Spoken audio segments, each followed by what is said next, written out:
Hello, in this video I'm gonna show you how we can open the recovery mode on OPPO Reno 12 Pro 5G. The first thing that we need to do is power off our device, so press the power button and volume up button together in order to open the power menu, and then swipe the white circle towards power off option. Now let's wait a couple of seconds to turn off the device. Once you feel the vibration, it means that the device is off, and now we need to press and hold the volume down button and power button together.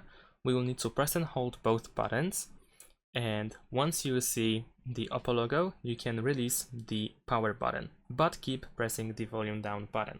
So let me demonstrate. Press and hold both buttons, and now release the power button, but keep holding the volume down button. Wait a couple of seconds,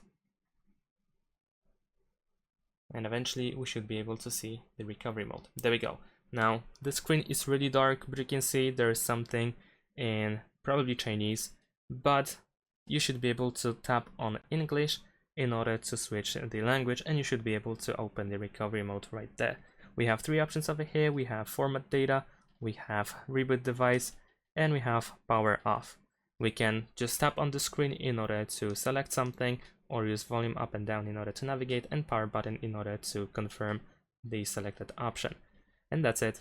Thanks for watching, leave a like and subscribe to my channel, and see you in my next videos.